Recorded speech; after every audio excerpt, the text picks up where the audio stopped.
খেলার দুনিয়ার তথ্য বিশ্লেষণ আপডেট নিয়ে জিডি স্পোর্টস এর প্রতিদিনের আয়োজন স্পোর্টস আই আপনাদের সকলকে স্বাগত জানিয়ে আজকের মতো আয়োজন শুরু করছি। পুরো অনুষ্ঠান জুড়ে আপনাদের সঙ্গে আছি আমি তাসপিয়া তাবাসসুম। দীর্ঘ এক যুগেরও বেশি সময় ধরে দেশের মাটিতে অপরাজেয় তাকমা ধরে রাখা ভারতীয় ক্রিকেট দল সম্প্রতি বড় এক ধাক্কা খেল। নিউজিল্যান্ডের পর দক্ষিণ আফ্রিকার কাছেও ঘরের মাঠে টেস্ট সিরিজে হোয়াইট ওয়াশ হওয়ার ঘটনায় দলের প্রধান কোচ গৌতম গম্ভীর তীব্র সমালোচনার মুখে পড়েছেন। তাকে কোচ পদ থেকে সরিয়ে দেওয়ার দাবিও উঠেছে। এই কঠিন সময়ে নতুন করে আলোচনায় এসেছে সম্প্রতি টেস্ট ক্রিকেট থেকে অবসর নেওয়া দলের 3 সিনিয়র তারকা বিরাট কোহলি, রোহিত শর্মা ও রবিচন্দ্র অশ্বিন।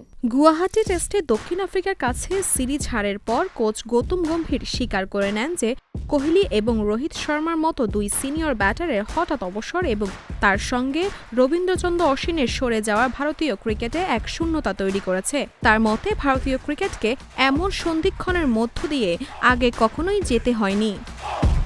তবে এই শূন্যতার প্রসঙ্গে স্বয়ং রবীন্দ্রচন্দ্রন অশ্বিন নিজের ইউটিউব চ্যানেলে ভিন্ন মত পোষণ করেছেন। তিনি মনে করেন এই 2 সিনিয়র ব্যাটার দলে থাকলে ভারতীয় দলের এমন দুর্ব্যবস্থা হতো না। অশ্বিনের কথায় পরিবর্তন বা পালা বদলের নির্দিষ্ট পদ্ধতি থাকা উচিত। কোহলি দলে থাকলে তরুণদের সাহায্য করতে পারত, রোহিতও সাহায্য করতে পারত, আমিও করতে পারতাম, অভিজ্ঞতা ভাগাভাগি করতে পারতাম। তিনি অবসরের পদ্ধতির স্বচ্ছতা নিয়েও প্রশ্ন তুলেছেন। অন্যদিকে ভারতের কিংবদন্তি ওপেনার সুনীল গাভাস্কার এই বিতর্কের সম্পূর্ণ ভিন্ন মত দিয়েছেন। তার মতে রোহিত কোহলি দলে থাকলেও দলের বিশেষ লাভ হতো না, কারণ লাল বলের ক্রিকেটে অবসরের আগে থেকেই দুজনেই বাজে ফর্মে ছিলেন। গাভাস্কার জোর দিয়ে বলেছেন, অবসরের সিদ্ধান্ত অবশ্যই সংশ্লিষ্ট খেলোয়াড়ের নিজস্ব, তবে তাকে কেউ পরামর্শ দিতেই পারে। মনে হতে পারে তাদের অবসর নিতে বাধ্য করা হয়েছে। এই ভাবনাটা সঠিক নয়। তারা 3 জন থাকলে আমরা সিরিজ জিততাম, তার নিশ্চয়তা নেই। আমরা তো নিউজিল্যান্ডের কাছে 3-0 ব্যবধানে হেরেছি, তখন দলে তারা 3 জনই ছিল। অস্ট্রেলিয়া সফরেও তো তেমন কোনো লাভ হয়নি।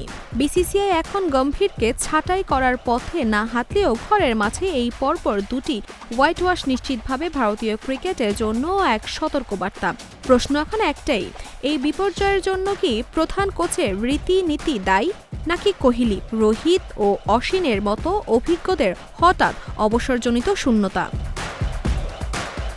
ভারতীয় ক্রিকেট দল কি এই ধাক্কা সামলে দ্রুত ঘুরে দাঁড়াতে পারবে, নাকি নতুন কোচ নিয়োগের মধ্য দিয়ে এই সমস্যার সমাধান খুঁজতে হবে? আপনার কি মনে হয় এই কঠিন সময়ে ভারতীয় ক্রিকেটের জন্য সবচেয়ে ভালো পদক্ষেপ কি হতে পারে? দর্শক, এই ছিল স্পোর্টস এর আজকের মতো আয়োজন। খেলার দুনিয়ার নতুন আপডেট পেতে চোখ রাখুন জিডি স্পোর্টসে।